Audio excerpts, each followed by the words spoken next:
Welcome to the Water Trough, where we can't make you drink, but we will make you think. My name is Ed Drozd, the Small Business Doctor, and I'm really excited you chose to join me here as we discuss topics that are important for small business folks just like you. If you're looking for ideas, inspiration, and possibility, you've come to the right place. Join us as we take steps to help you create the healthy business that you've always wanted.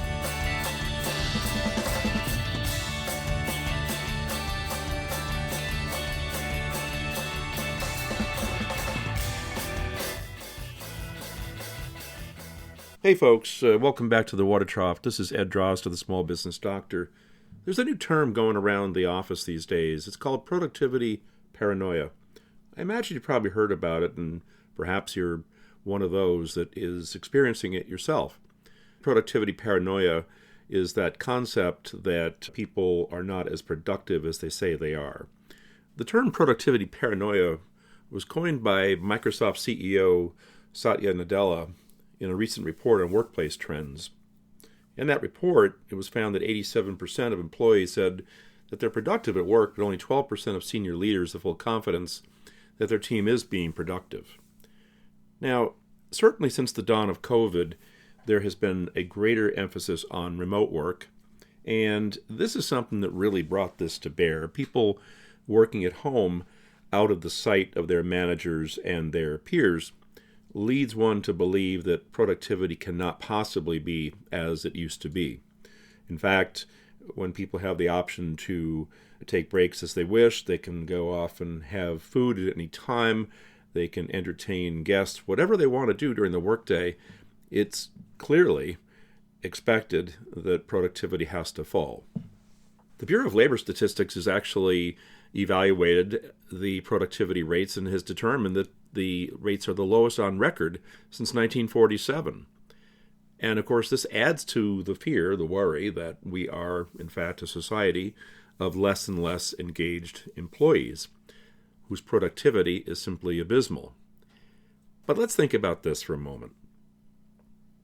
Productivity has never been something that is meant to be out of the eyes of management. One of the fundamental principles of management is the concept of control. When I say control, I don't mean watching over people, micromanaging, and being certain that they're doing what you thought or what you said they should be doing. No, control is the fact-based observation about whether or not things are being done according to standards. In the control function of management, we create standards that are realistic, standards that are agreed upon not only by those who are managing activities, but those who are performing those activities. The standards are established and they are well disseminated so that no one is unaware of their existence and the reason for them. With these standards, we create metrics, things that we can observe and measure. That is to say, we want to assess whether or not the standards are being met. And then, finally, we look at those measurements to determine if, in fact, we are in a state of control. Productivity is certainly one of these things that we can look for through a variety of metrics. What is our output per unit, output per individual, or per line in a manufacturing facility, for example? With that information, the manager is then able to determine what needs to be done. If things are going well, let's find out why they're going well and make sure that we capitalize on that and do it again. And if they're not meeting the standards that have been set, let's figure out what the reason for that is and take corrective action so that we can prevent that decline in productivity, that decline in reaching the standards that we've set for ourselves. But you see, this is a managerial function.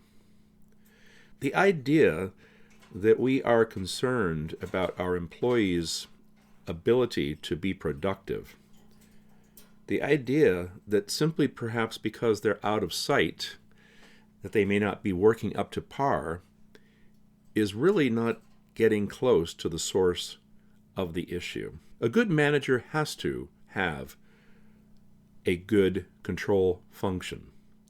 And lacking that, the manager is not doing their job. If we have people working at home, just as much as if they're working in our workplace, we have to still set standards for what is expected of them. If it's expected in the workplace that I'm going to achieve X units of output per given day, it doesn't matter if I'm working at home or in the office. If I'm able to achieve that, that is the expectation. If it's clearly felt that more can be done, the standards should be adjusted accordingly so that I'm expected to do more. It may well be that there is more visible time to fill in. After all, let's face it, when you're in the workplace, it's easy to say, hey, you got nothing to do? Can you do this for me as well? Okay, fine. That might be something that you'll miss if someone's working remotely. But it doesn't excuse us from having adequate control over the process. To simply lament that our employees are not doing enough, aren't doing their job, is basically managers ignoring their own job. So then, I ask you, what are you doing to manage your productivity paranoia? Are you actually paranoid about what is not being done? If you are aware of the fact that things are not getting done as they should, what are you doing about it? And if you merely sense that things are not getting done as they should, do you realize where you've come up short? That it's your responsibility to not sense but to know the status of the output within your employee group? It's very easy to get caught up in things like the productivity rates that have been described by the Bureau of Labor Statistics and say, yeah, see, people are not productive as they used to be. But on a one-to-one basis, you, the manager, and your employees, you have the ability, you have the capacity, you have the opportunity to maintain adequate control over productivity. And it's your job to do just that. Just because statistics say that productivity is at its lowest level on record since 1947 does not mean it has to be that way in your organization. It's not good enough for a manager to sit back and say, hey, look at that, it's bad all around, and bemoan the fact that theirs too must be poor. Managers are designed to be proactive. Managers are designed to get things done through people. That means working carefully with people, paying attention to what they're doing, and ensuring that they have the standards against which to measure their performance, as well as the resources and tools to get the job done. This is Ed Drozda. If you are feeling that productivity paranoia, take a good look in the mirror. Are you doing your job? I'll see you next time.